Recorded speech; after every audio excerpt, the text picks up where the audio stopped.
Bienvenidas y bienvenidos a este programa, ya lo dijo la Corte, en el cual analizamos los fallos emblemáticos, las sentencias más relevantes del máximo tribunal de la República. Y el día de hoy vamos a analizar una controversia constitucional, la controversia constitucional 38, diagonal 2015, y para ello le doy la bienvenida a Fabiana Estrada. Bienvenida, Fabiana, Muchas nuevamente, gracias. ya nos has acompañado, muchas gracias. Y a Roberto Niembro. Roberto, gracias por estar aquí nuevamente. Pues Fabiana, ¿de qué trata esta sentencia? ¿Tiene que ver con hospitales? ¿Tiene que ver con municipios? ¿Tiene que ver con derecho a la salud? ¿Por qué no nos platicas un poquito en qué términos se da la discusión en la Corte? Tiene que ver con todo esto que mencionas y siendo una controversia constitucional, el enfoque que aborda es la cuestión de las competencias con que cuentan los entes, que pueden ser los municipios, la federación, los estados, constitucionalmente. O sea, porque dices, claro, en materia de controversia, lo que se discute es eso, ¿verdad? Efectivamente, es un medio de control a través del cual entes, poderes u órganos a los que la Constitución les otorga una esfera de competencias, un ámbito de atribuciones o ciertas garantías institucionales, pueden acudir ante la Corte para reclamar la inconstitucionalidad de normas o actos a través de los cuales se vulneren precisamente ese ámbito de competencias, esas garantías institucionales. Entonces, en este tipo de asuntos, la materia es principalmente competencial. Sin embargo, es un asunto que toca también con el tema de derecho a la salud, con el tema de desarrollo de políticas públicas y tiene su origen en un municipio, Guajuapan de León, Oaxaca, que estaba en el proceso de convenir con el gobierno estatal la construcción de un hospital. A lo largo de los trámites para llevar a cabo la construcción de este hospital, finalmente nunca se logró este objetivo y es con motivo de esta omisión, lo plantea como una omisión de diversos, tanto del gobierno estatal como del gobierno federal, de dar cumplimiento a ese proyecto, es con motivo de eso que acude a la Corte. O sea, lo que el municipio le está reclamando es lo que no hicieron. Efectivamente. Lo que debieron haber hecho y por razones que, bueno, pues cada quien tendrá que explicárselo, no lo hicieron. No, lo que se buscaba era la construcción del hospital. ¿Es una dotación de infraestructura hospitalaria? Exactamente, exactamente. Todo esto tiene un origen en unos hechos que sucedieron en 2013, que fue con motivo de una mujer que acudió a solicitar los servicios de un hospital en el municipio de Guajuapan de León porque estaba en trabajo de parto. El hospital no tenía la infraestructura suficiente y la mujer dio a luz afuera del hospital. Esto lo único que hizo fue poner en evidencia la necesidad que ya existía y que se había advertido incluso desde el año 2010 de ampliar la capacidad de este hospital. Y esto dio origen precisamente a un mecanismo de coordinación entre el municipio y el Estado para lograr la ampliación de la capacidad de este hospital. Caray, qué hechos tan dramáticos, ¿no? Están referidos en la sentencia, pero siempre escucharlos así, pues no pudo atenderse esta mujer en su trabajo de parto en un hospital, ahí en la calle. Dio a luz. Dio a luz en la calle. Es un drama humano también lo que está ahí, porque parecería en esta lógica de controversia constitucional, pues estamos hablando quién tiene que hacer qué cosas, pero atrás de eso hay un drama humano. Lo que tú nos estás explicando es, creo yo, grave, preocupante. Y esa es la particularidad y lo interesante de este asunto, cómo a través de una controversia constitucional y de un problema de competencias podemos también abordar ese tipo de dramas. Roberto, las autoridades a las cuales el municipio de Oaxaca le reclama esta omisión a la que hacía referencia Fabiana, son bastantes. ¿Contra quién se dirige la controversia? Sí, bueno, va contra el gobierno estatal, contra el Ejecutivo Federal, la Cámara de Senadores y la Cámara de Diputados. Finalmente, por razones procedimentales en las que no se considera que hay una omisión por parte de las autoridades federales, se traba la controversia, la litis termina siendo entre el municipio y el gobierno local.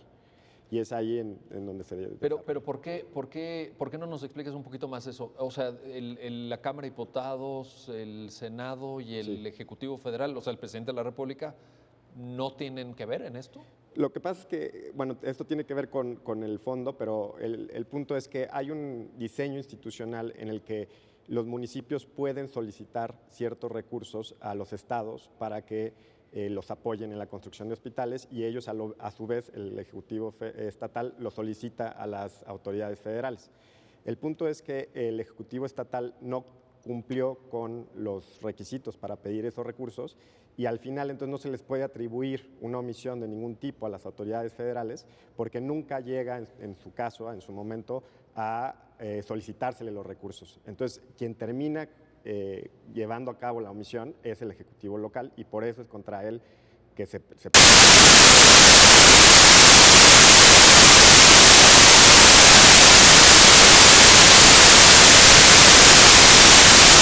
Tuvieron en cuenta eso porque así está planteado argumentativamente.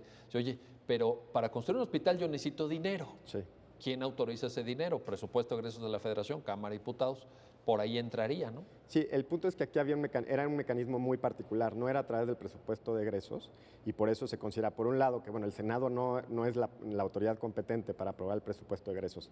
Por su parte, la Cámara de Diputados, aun cuando es autorizado es la autoridad competente para emitir el presupuesto de egresos, este no era el mecanismo por el cual se solicitaron los recursos. Los recursos se solicitan a través de un fideicomiso que es administrado por el Poder Ejecutivo Federal, la Secretaría de Hacienda.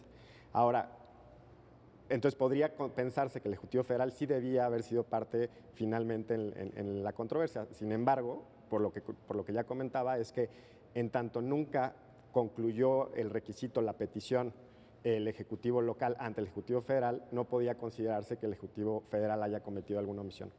Fabiana, estamos hablando de un área, de un ámbito que tiene una complejidad enorme. Es decir, uno en la lectura de la sentencia dice, pues oficios van, oficios vienen, hay una discusión sobre qué le toca hacer a cada quien o qué no hizo, ¿no? Porque pues finalmente son omisiones.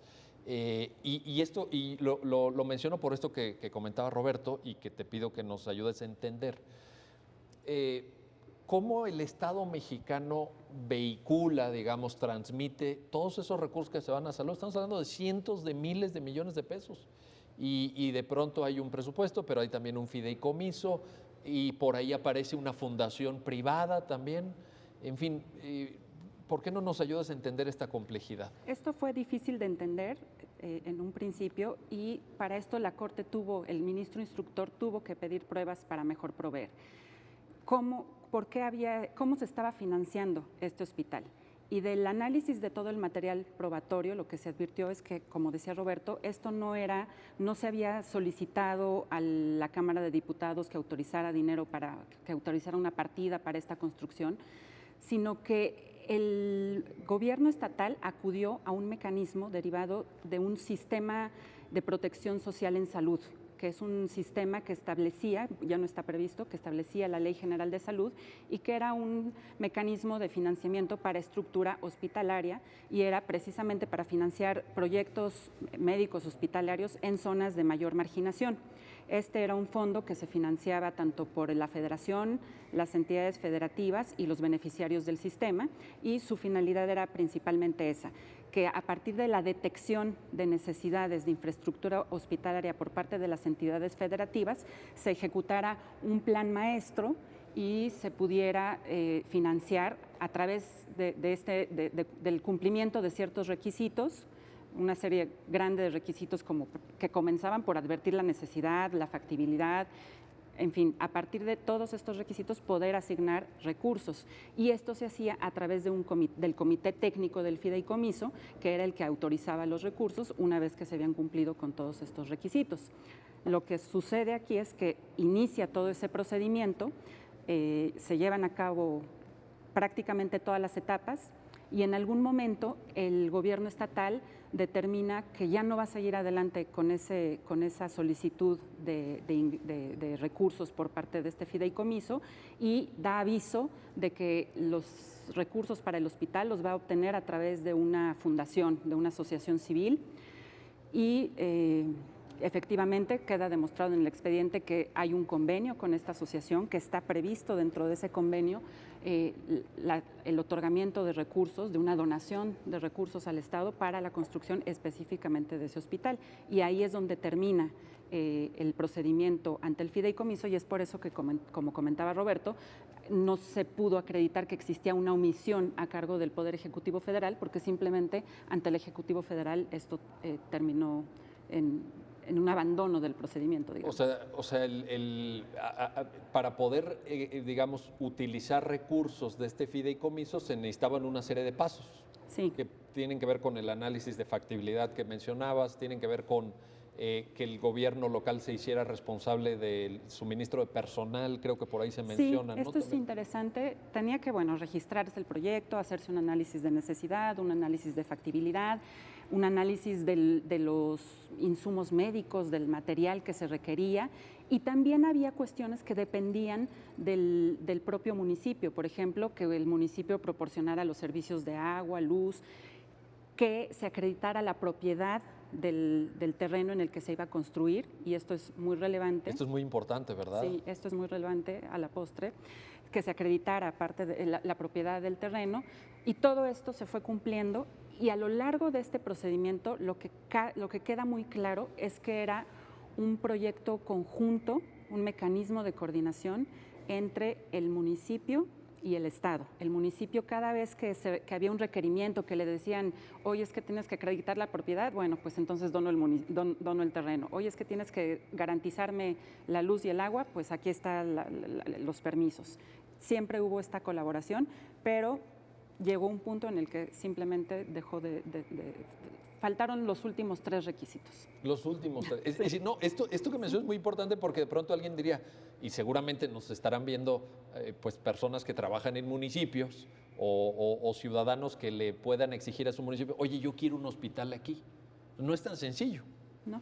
No es nada más de que quiero un hospital aquí en el municipio o quiero infraestructura hospital. Estás hablando de una serie de un conjunto de requisitos que se tienen que ir trabajando paso a paso, y que si falta uno, ya no se puede, ahí se atoró. Simplemente nunca llegó al comité técnico, nunca pudo haber un pronunciamiento de te doy el dinero o no te lo doy, no llegó hasta Avanzaron allá. No se integró el expediente. No se integró, un fallo, digamos, administrativo importante. Sí, pareciera.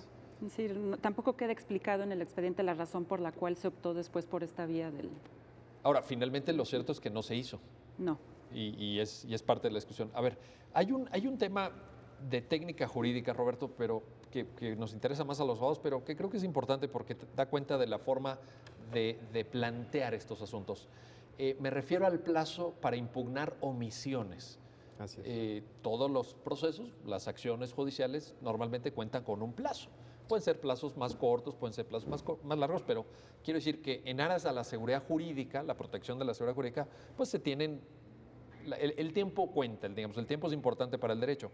Sin embargo, aquí la sentencia hace una reflexión sobre qué pasa, cómo se computa ese plazo si lo que estás impugnando son omisiones. ¿Por qué no nos explicas ese punto? Así es. Bueno, las controversias constitucionales pueden proceder contra actos positivos y contra omisiones.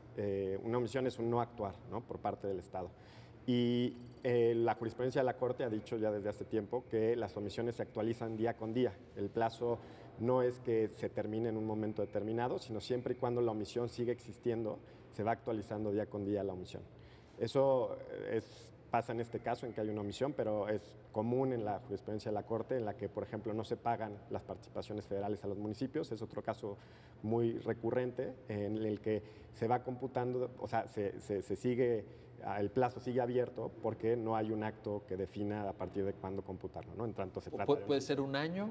Sí, puede ser un año o mucho más. ¿O 2 años? El tiempo es indefinido, ¿no? Porque la omisión significa eso, que no hay un acto a partir de cuándo computarlo, y entonces se sigue el plazo abierto, ¿no? Eso es interesante porque abre, creo, nuevas oportunidades de defensa. Al final del día, así es. En esta lógica de reclamar lo que no se hizo o lo que se debió haber hecho y no se hizo, pues es importante mantener abierta esa puerta. La Corte lo considera así en la sentencia, ¿no? Así es, yo creo que esto, la jurisprudencia tiene tiempo, ¿no? Del cómputo del plazo para las omisiones, pero creo que pues, fue una apuesta muy interesante, muy positiva para permitir el acceso a la justicia, ¿no? Si hubiera considerado que había un plazo determinado para impugnar, pues se hubieran cerrado muchísimos actos que deben ser justiciables. No, y en el tema, porque también aquí la peculiaridad que comentaba Fabiana es importante destacarla, en el debate sobre facultades de órganos públicos, pues es un debate muy distinto al amparo, en donde se reclaman vulneraciones de derechos humanos por parte de personas físicas o personas morales. Pero aquí también se me ocurre que lo que menciona Roberto es importante porque puede haber incluso un cambio de administración. Y entonces en un cambio de administración alguien no hizo algo en la administración anterior y si nos pusiéramos muy estrictos con los términos o con los plazos, pues ahí habría también una indefensión, ¿no? Claro. Llegan los nuevos, el nuevo equipo que se hace cargo del municipio y dice, ¿yo ahora qué hago, no? Claro, ahí también la Corte ha precisado, ¿no? Que las omisiones o los actos no son del gobierno en turno, sino son del órgano. No, me refería a un análisis de política real. Claro, ¿no? Claro. Formalmente el órgano es el mismo. Claro. Puede haber relevo en su titularidad, pero hay una, ¿cómo llamarlo? Continuidad de la personalidad jurídica del órgano, ¿no? Así es. Pero de todas formas esto, en términos de la política real del Estado mexicano, es una gran ayuda. Sí. Es un criterio aperturista, garantista, diría yo incluso. Sí, porque permite que no se utilice como argumento, ¿no? Para justificar de alguna manera o tratar de evadir el cumplimiento de las obligaciones el hecho que haya habido un cambio de gobierno, ¿no? Hay un tema, Fabiana, también en la sentencia importante, porque algunas de las autoridades que figuran como demandadas dicen, oye, ¿y el municipio por qué viene a reclamar esto? Si ese municipio no tiene, bueno, lo que los abogados llamamos interés legítimo, pero en el fondo, si lo expresamos coloquialmente, sería eso, ¿no? Oye, ¿y ese municipio por qué viene a reclamar? Sí. ¿Tiene interés el municipio? La sala determinó que sí lo tiene, pero fue quizás la discusión más compleja y lo más debatido de este asunto era si el municipio puede acudir a la controversia constitucional a pedir que se construya un hospital. Cuando uno ve el escrito de la controversia constitucional, todo está planteado en términos de derecho a la salud. No hay en realidad un planteamiento del municipio sobre invasión a su esfera de atribuciones o sobre violación de sus garantías de la hacienda municipal. Todos los argumentos son argumentos que van a la violación del derecho a la salud de la población que está bajo la jurisdicción del municipio. Entonces, de ahí venía el argumento de, bueno, aquí no está defendiendo su esfera de atribuciones el municipio, entonces no hay un interés legítimo, es decir, no tiene esa llave el municipio para acceder a la jurisdicción de la Corte en este tema, porque la controversia constitucional es para defender su esfera de atribuciones. En este punto, la sala lo que advirtió es que sí hay una puerta a través de la cual se podía entrar al análisis de este asunto, que es el artículo 115, fracción tercera constitucional, el cual señala que los municipios, además de las competencias y de las atribuciones que el propio 115 concede, también van a tener las competencias que les conceda la legislación local. Además... Déjame entender esta parte entonces. ¿Pueden los municipios ampliar su competencia dependiendo no solamente de lo que dice la Constitución Federal, sino también las leyes en cada estado? Sí, efectivamente la consecuencia de este pronunciamiento es que si la Constitución le otorga como competencia a los municipios las competencias que a su vez les concedan las legislaturas locales, entonces a través de la controversia también se pueden venir a defender esas competencias otorgadas a nivel local. Bueno, vamos a hacer una pausa, vamos a hacer la primera pausa en este programa, en su programa ya lo dijo la Corte, y regresando vamos a seguir platicando con Fabiana, con Roberto, porque es interesante esto. ¿Quién puede reclamar el tema de infraestructura hospitalaria? Y vamos a regresar con este tema. No se vayan, regresamos enseguida.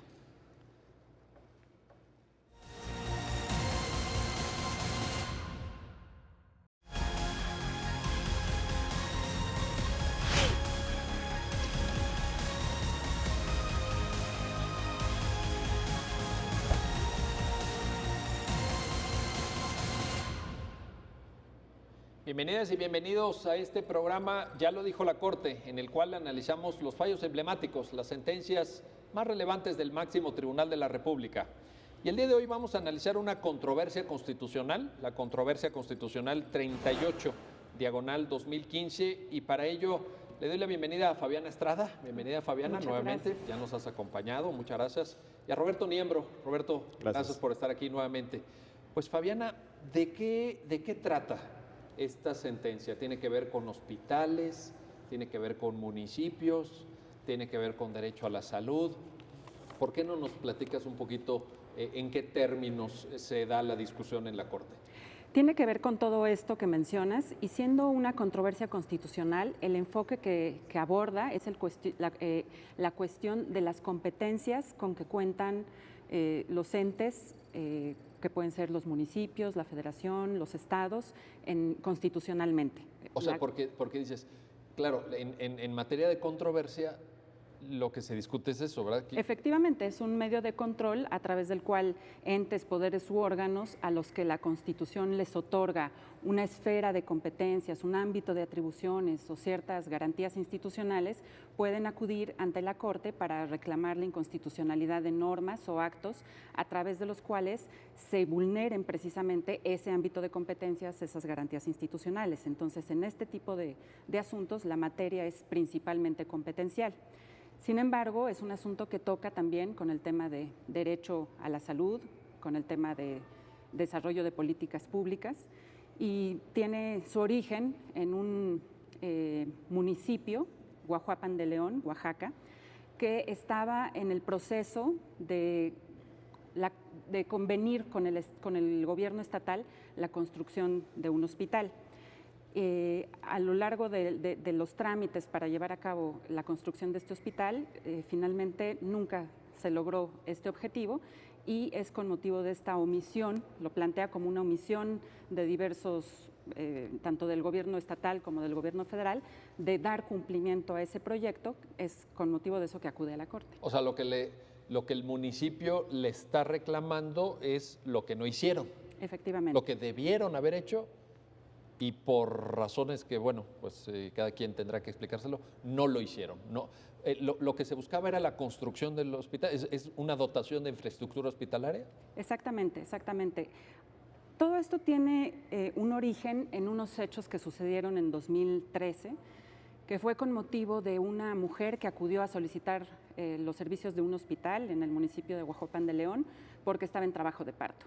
El hospital no tenía la infraestructura suficiente y la mujer dio a luz afuera del hospital. Esto lo único que hizo fue poner en evidencia la necesidad que ya existía y que se había advertido incluso desde el año 2010 de ampliar la capacidad de este hospital.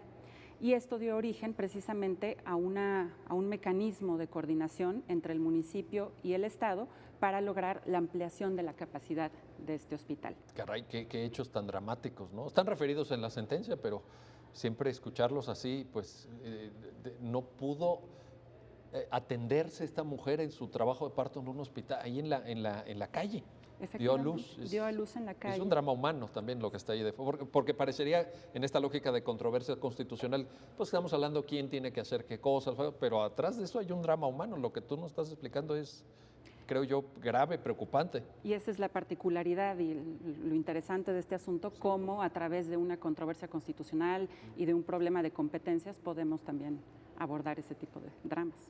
Roberto, las autoridades a las cuales el municipio de Oaxaca le reclama esta omisión a la que hacía referencia Fabiana, son bastantes. ¿Contra quién se dirige la controversia?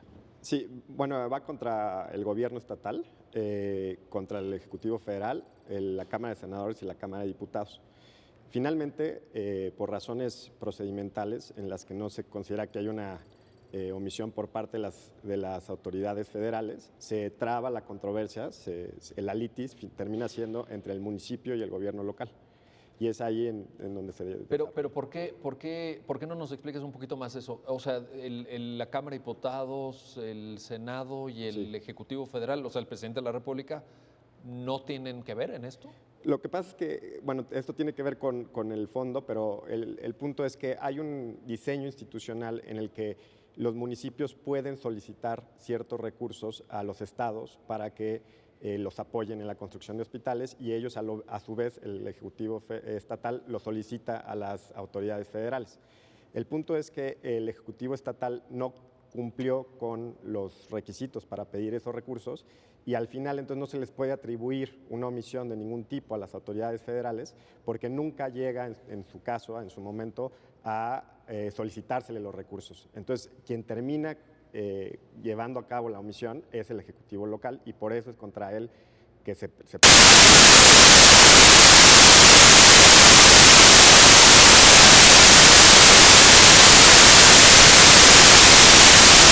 Tuvieron en cuenta eso porque así está planteado argumentativamente. Oye, pero para construir un hospital yo necesito dinero. Sí. ¿Quién autoriza ese dinero? Presupuesto de egresos de la Federación, Cámara de Diputados, por ahí entraría, ¿no? Sí, el punto es que aquí había era un mecanismo muy particular, no era a través del presupuesto de egresos y por eso se considera, por un lado, que bueno, el Senado no es la autoridad competente para aprobar el presupuesto de egresos. Por su parte, la Cámara de Diputados, aun cuando es autorizado es la autoridad competente para emitir el presupuesto de egresos, este no era el mecanismo por el cual se solicitaron los recursos. Los recursos se solicitan a través de un fideicomiso que es administrado por el Poder Ejecutivo Federal, la Secretaría de Hacienda. Ahora, entonces podría pensarse que el Ejecutivo Federal sí debía haber sido parte finalmente en la controversia. Sin embargo, por lo que ya comentaba, es que en tanto nunca concluyó el requisito, la petición, el Ejecutivo local ante el Ejecutivo Federal, no podía considerarse que el Ejecutivo Federal haya cometido alguna omisión. Fabiana, estamos hablando de un área, de un ámbito que tiene una complejidad enorme. Es decir, uno en la lectura de la sentencia dice, pues oficios van, oficios vienen, hay una discusión sobre qué le toca hacer a cada quien o qué no hizo, ¿no? Porque pues finalmente son omisiones. Y lo menciono por esto que comentaba Roberto y que te pido que nos ayudes a entender. ¿Cómo el Estado mexicano vehicula, digamos, transmite todos esos recursos que se van a salud? Estamos hablando de cientos de miles de millones de pesos. Y de pronto hay un presupuesto, pero hay también un fideicomiso y por ahí aparece una fundación privada también. En fin, ¿por qué no nos ayudas a entender esta complejidad? Esto fue difícil de entender en un principio y para esto la Corte el ministro instructor tuvo que pedir pruebas para mejor proveer. ¿Cómo se estaba financiando este hospital?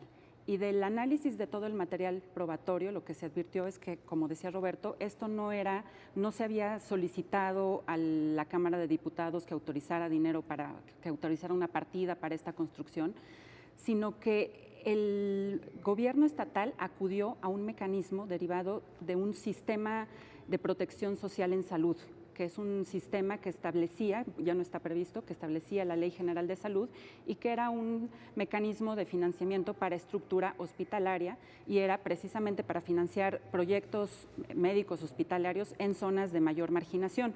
Este era un fondo que se financiaba tanto por la Federación, las entidades federativas y los beneficiarios del sistema y su finalidad era principalmente esa, que a partir de la detección de necesidades de infraestructura hospitalaria por parte de las entidades federativas, se ejecutara un plan maestro y se pudiera financiar a través del cumplimiento de ciertos requisitos, una serie grande de requisitos que comenzaban por advertir la necesidad, la factibilidad, en fin, a partir de todos estos requisitos poder asignar recursos. Y esto se hacía a través del comité técnico del fideicomiso, que era el que autorizaba los recursos una vez que se habían cumplido con todos estos requisitos.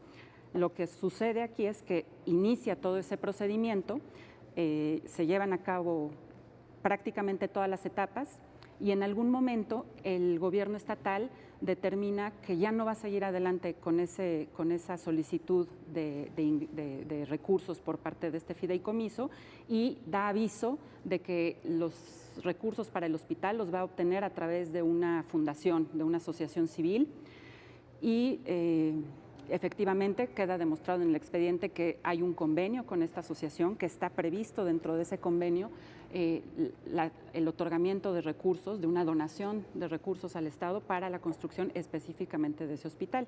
Y ahí es donde termina el procedimiento ante el fideicomiso y es por eso que, como comentaba Roberto, no se pudo acreditar que existía una omisión a cargo del Poder Ejecutivo Federal, porque simplemente ante el Ejecutivo Federal esto terminó en un abandono del procedimiento, digamos.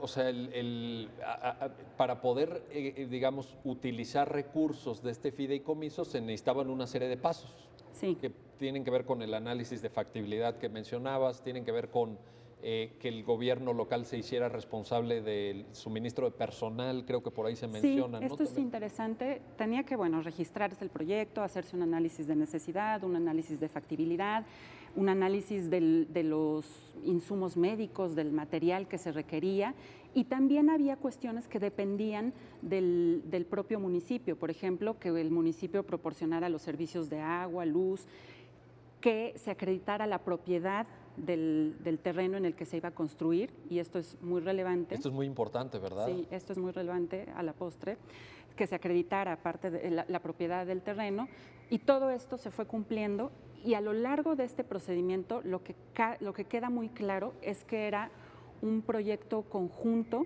un mecanismo de coordinación entre el municipio y el Estado. El municipio, cada vez que había un requerimiento que le decían, oye, es que tienes que acreditar la propiedad, bueno, pues entonces dono el terreno. Oye, es que tienes que garantizarme la luz y el agua, pues aquí están los permisos. Siempre hubo esta colaboración, pero llegó un punto en el que simplemente dejó faltaron los últimos 3 requisitos. Los últimos 3. Es decir, no, esto que mencionas es muy importante porque de pronto alguien diría, y seguramente nos estarán viendo pues personas que trabajan en municipios o ciudadanos que le puedan exigir a su municipio, oye, yo quiero un hospital aquí. No es tan sencillo. No. No es nada más de que quiero un hospital aquí en el municipio o quiero infraestructura hospital. Estás hablando de una serie de un conjunto de requisitos que se tienen que ir trabajando paso a paso y que si falta uno, ya no se puede, ahí está todo. Simplemente nunca llegó al comité técnico, nunca pudo haber un pronunciamiento de te doy el dinero o no te lo doy, no llegó hasta avanzaron. No se integró el expediente. No se integró, un fallo, digamos, administrativo importante. Sí, pareciera. Es decir, tampoco queda explicado en el expediente la razón por la cual se optó después por esta vía del... Ahora, finalmente lo cierto es que no se hizo. No.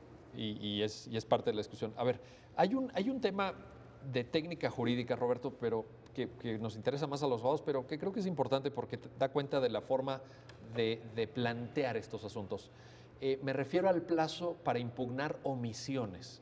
Así es. Todos los procesos, las acciones judiciales, normalmente cuentan con un plazo. Pueden ser plazos más cortos, pueden ser plazos más largos, pero quiero decir que en aras a la seguridad jurídica, la protección de la seguridad jurídica, pues se tienen... El tiempo cuenta, digamos, el tiempo es importante para el derecho. Sin embargo, aquí la sentencia hace una reflexión sobre qué pasa, cómo se computa ese plazo si lo que estás impugnando son omisiones. ¿Por qué no nos explicas ese punto? Así es. Bueno, las controversias constitucionales pueden proceder contra actos positivos y contra omisiones. Una omisión es un no actuar, ¿no?, por parte del Estado. Y la jurisprudencia de la Corte ha dicho ya desde hace tiempo que las omisiones se actualizan día con día. El plazo no es que se termine en un momento determinado, sino siempre y cuando la omisión sigue existiendo, se va actualizando día con día la omisión.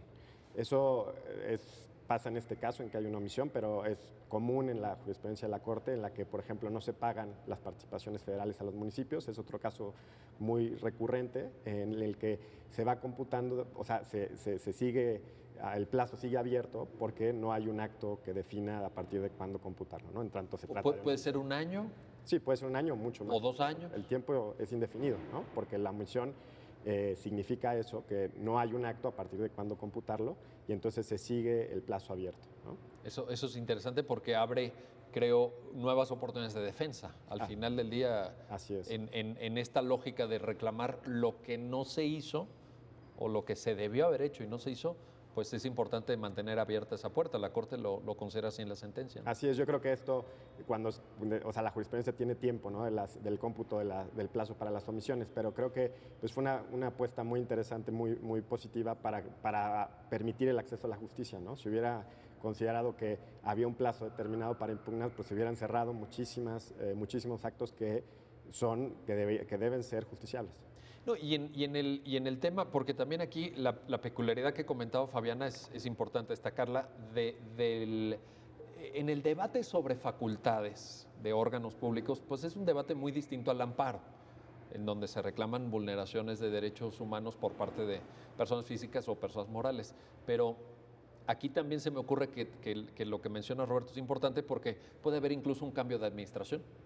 Y entonces en un cambio de administración alguien no hizo algo en la administración anterior y si nos pusiéramos muy estrictos con los términos o con los plazos, pues ahí habría también una indefensión, ¿no? Claro. Llegan los nuevos, el nuevo equipo que se hace cargo del municipio y dice, ¿yo ahora qué hago, no? Claro, ahí también la Corte ha precisado, ¿no?, que las omisiones o los actos no son del gobierno en turno, sino son del órgano. No, me refería a un análisis de política real. Claro, ¿no? Claro. Formalmente el órgano es el mismo. Claro. Puede haber relevo en su titularidad, pero hay una, ¿cómo llamarlo?, continuidad de la personalidad jurídica del órgano, ¿no? Así es. Pero de todas formas esto, en términos de la política real del Estado mexicano, es una gran ayuda. Sí. Es un criterio aperturista, garantista, diría yo incluso. Sí, porque permite que no se utilice como argumento, ¿no?, para justificar de alguna manera o tratar de evadir el cumplimiento de las obligaciones el hecho que haya habido un cambio de gobierno, ¿no? Hay un tema, Fabiana, también en la sentencia importante, porque algunas de las autoridades que figuran como demandadas dicen, oye, ¿y el municipio por qué viene a reclamar esto? Si ese municipio no tiene, bueno, lo que los abogados llamamos interés legítimo, pero en el fondo, si lo expresamos coloquialmente, sería eso, ¿no? Oye, ¿y ese municipio por qué viene a reclamar? Sí. ¿Tiene interés el municipio? La sala determinó que sí lo tiene, pero fue quizás la discusión más compleja y lo más debatido de este asunto era si el municipio puede acudir a la controversia constitucional a pedir que se construya un hospital.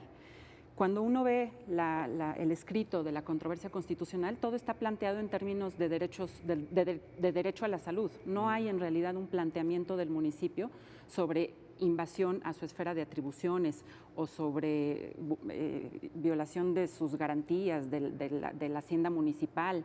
Todos los argumentos son argumentos que van a la violación del derecho a la salud de la población que está bajo la jurisdicción del municipio.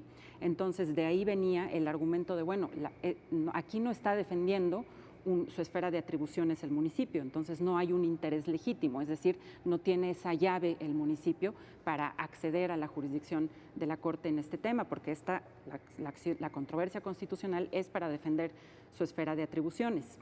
En este punto, la sala lo que advirtió es que sí hay una puerta a través de la cual se podía entrar al análisis de este asunto, que es el artículo 115, fracción tercera constitucional, el cual señala que los municipios, además de las competencias y de las atribuciones que el propio 115 concede, también van a tener las competencias que les conceda la legislación local.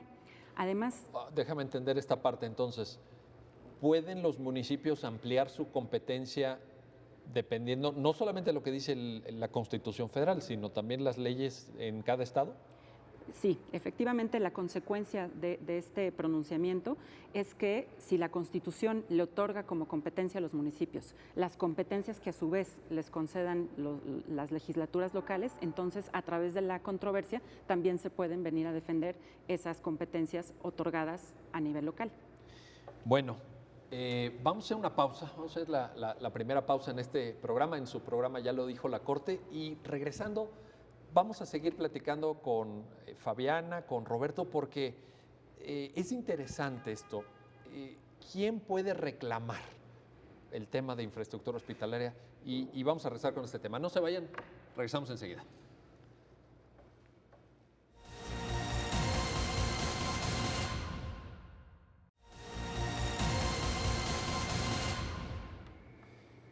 Bueno, pues ya estamos de regreso. Bienvenidas y bienvenidos. Vamos a seguir conversando con Fabiana Estrada, vamos a seguir conversando con Roberto Niembro. Muchas gracias por estar aquí sobre esta cuestión. A ver, Fabiana, los derechos sociales.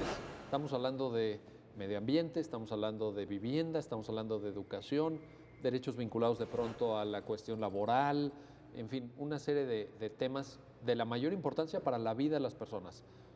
se pueden reclamar en tribunales? Es decir, lo que técnicamente llamamos, ¿son justiciables? Sí, definitivamente cualquier persona a quien no se le respeten los derechos sociales, el derecho a la salud, el derecho a una vivienda digna, puede acudir ante un juez de distrito a solicitar el cumplimiento de ese derecho con motivo de la situación, de un interés legítimo, de una especial posición que tenga frente a la autoridad. ¿Y si la satisfacción de ese derecho supone erogación de gasto público? Así es como se satisfacen estos derechos. Estos derechos. O sea, no importa. No, efectivamente.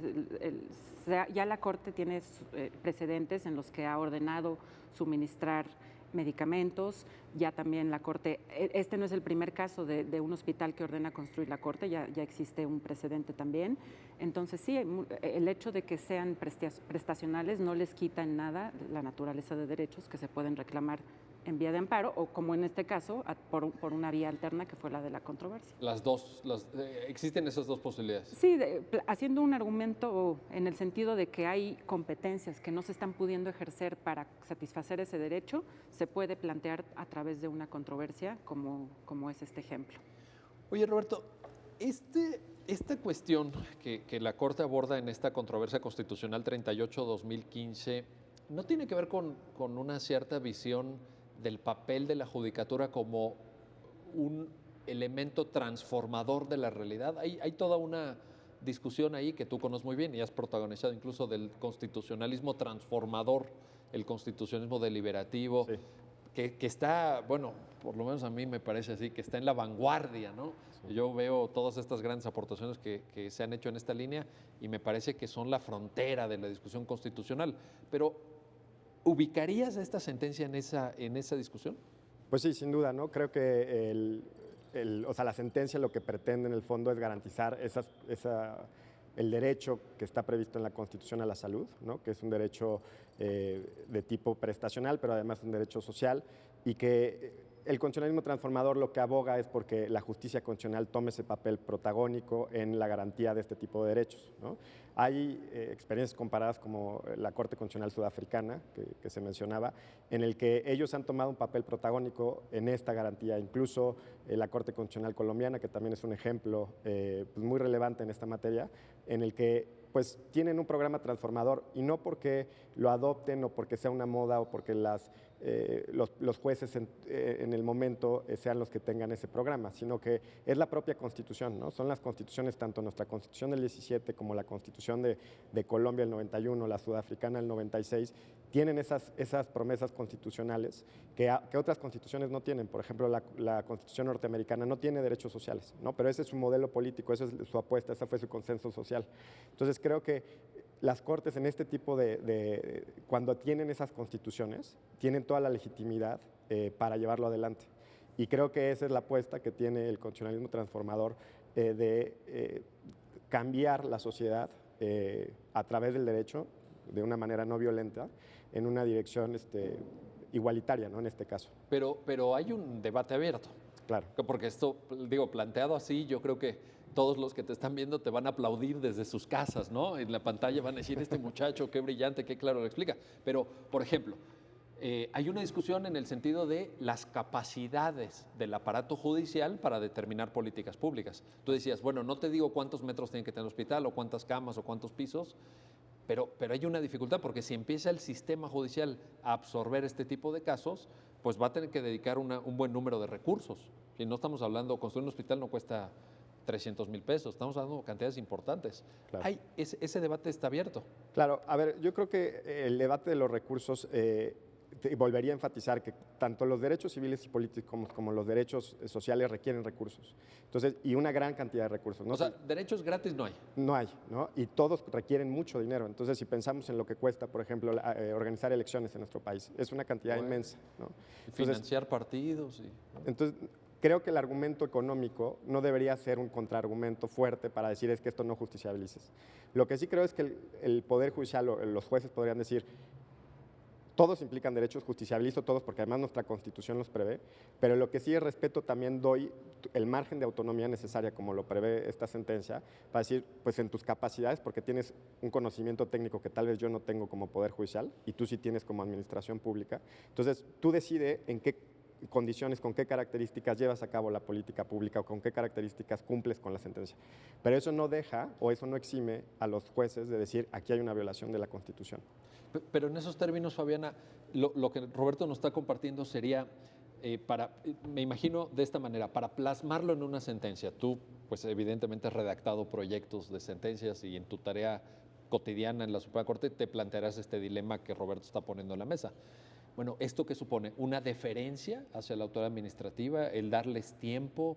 ¿El dar un margen de maniobra para que ellos puedan tomar una serie de decisiones? ¿Cómo se plasma esto? Yo pienso que es importante también que la Corte que sea hasta cierto punto prudente. ¿Prudente en qué sentido? En el sentido de que lo comentábamos hace rato, sus sentencias tienen que cumplirse. Sí. Tampoco se trata de que la Corte ordene cosas que no pueden llevarse a cabo. ¿Por qué? Porque eso va a generar también una desconfianza en la propia Constitución.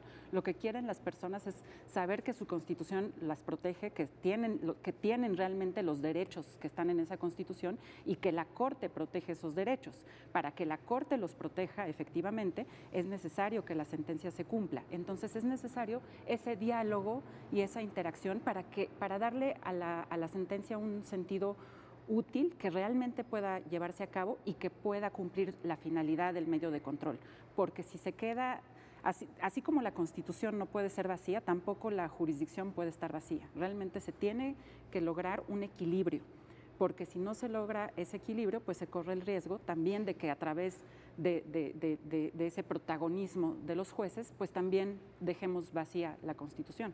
Ahora, la palabra que tú empleas me gusta mucho y me parece muy atinada, prudencia. Es un ejercicio, es una sabiduría también, una sabiduría judicial, una virtud, diría Manuel Atienza, virtudes judiciales, ¿no? Quizá. Sí, tiene que haber quizás esa conciencia del impacto de los fallos y ese deseo de que realmente se vean cumplidos, y pues sí. En esto que dice Fabiana, Roberto, yo te preguntaría, ¿el constitucionalismo como promesa? Tú lo dijiste, obviamente algún autor alemán dijo, las constituciones son las utopías concretas de nuestro tiempo, o uno de nuestros autores favoritos, Carlos Santiago Nino, dijo la Constitución como carta de navegación del Estado, para dónde tenemos que ir, ¿no? ¿Qué tenemos que hacer? Pero, ¿cuánto hay de promesa, cuánto hay de utopía y cuánto hay de realidad? Claro, bueno, creo que todas las constituciones comparten esa ambivalencia, ¿no? Todas reflejan un consenso social en un momento determinado. Es un programa social, ¿no? Es una visión social de lo que queremos ser como sociedad y de lo que expresamos y lo que deseamos. Y en alguna medida se va avanzando en su cumplimiento, pero también hay cosas que no se cumplen inmediatamente o que toma tiempo cumplir, ¿no? Entonces creo que ahí nuestra Constitución pues sí tiene una deuda en el cumplimiento, o nuestro sistema constitucional diríamos, en el cumplimiento de los derechos sociales. Y creo que aquí el valor de la sentencia es que encuentra la forma, ¿no? Busca abajo de las piedras para llegar a lograr la justiciabilidad de los DESCA. Y creo que aquí pues, vale la pena recordar la idea de Gargarella, en el que él dice, nuestras constituciones latinoamericanas se dividen en dos partes, ¿no? Derechos humanos y lo que él ha llamado la sala de máquinas de la Constitución, esa parte donde se toman las decisiones de poder. Y lo que él dice es, ahí nos hemos preocupado mucho en Latinoamérica en incorporar derechos a las cartas constitucionales, pero no nos hemos preocupado por modificar esta sala de máquinas. Y lo que creo que aquí está pasando es que la Corte echa a andar la sala de máquinas. Le dice a través de una sentencia, cumple, ejerce tus competencias. ¿Para qué? Para que esas promesas constitucionales plasmadas en derechos se lleven a cabo. Entonces creo que es una estrategia pues muy vanguardista y muy inteligente de al final lograr la justiciabilidad, la protección de un derecho como la salud. En este sentido, Fabiana, cuando Roberto dice, en el constitucionalismo mexicano hay una deuda con los derechos sociales, quizá podríamos pensar que en esta activación de la sala de máquinas, que también refería Roberto, pues la Suprema Corte ha tenido un rol de líder, un liderazgo ahí, ha venido a cambiar muchas concepciones que pues muchos de nosotros estudiamos en la carrera, ¿no? Sí, y todavía creo que queda mucho por hacer. Creo que podemos avanzar todavía mucho más. Hay otros mecanismos, otras herramientas. Por ejemplo, en la Corte Constitucional de Colombia tiene este mecanismo de el estado de cosas inconstitucional. Ese es un concepto. A ver, cuéntanos sobre eso. El determinar a través probatoriamente que en una región, en un contexto determinado, existe una violación sistemática, estructural de los derechos sociales y ordenar un remedio estructural para esa situación de cosas, estado de cosas inconstitucionales. O sea, ¿te refieres a que las violaciones de derechos son tan amplias, tan estructurales, tan sistémicas, que ya no se trata de que el juez entre una a una, sino de que vea, sería como ver el bosque? Exactamente, aquí estamos precisamente hablando de un hospital en Oaxaca, pero aquí sería, vamos a ver cómo está el tema de la seguridad social, del respeto al derecho a la salud en Oaxaca. No veamos si se construyó el hospital o no, sino veamos un patrón en el que hay una violación sistemática de derechos y qué remedio se le puede dar. Citabas Colombia, ¿se ha hecho esto? Sí. O sea, no estamos hablando de una utopía o una cosa académica. No, es algo que podemos... ¿Te estás basando en una experiencia real? Sí, pero en México quizás no tenemos todavía los mecanismos concretos, pero sí podríamos avanzar, creo, a través de un planteamiento a través de un juicio de amparo o de una controversia, creo que podríamos asimilar las herramientas que tenemos y volvemos a la idea de echar a andar el cuarto de máquinas.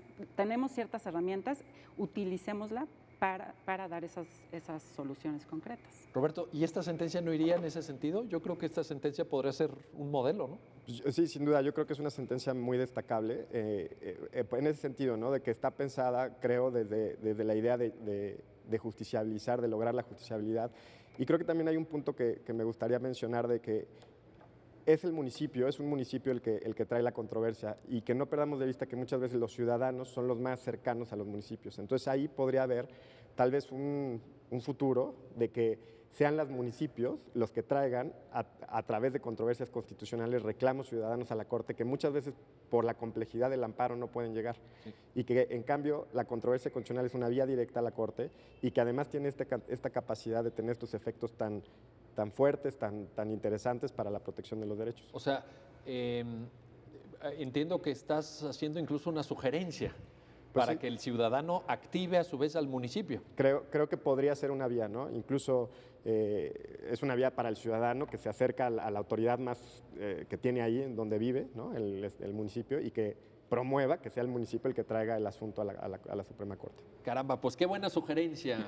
Fabiana Estrada, Roberto Niembro, muchísimas gracias por estas aclaraciones. La verdad es que ha sido pues muy nutritiva esta reflexión que ustedes nos han hecho favor de compartir. Muchísimas gracias. Bueno, pues nos vemos pronto para un nuevo episodio del programa, de su programa, Ya lo dijo la Corte, en el cual comentamos, analizamos, estudiamos los fallos emblemáticos del máximo tribunal de la República. Hasta pronto.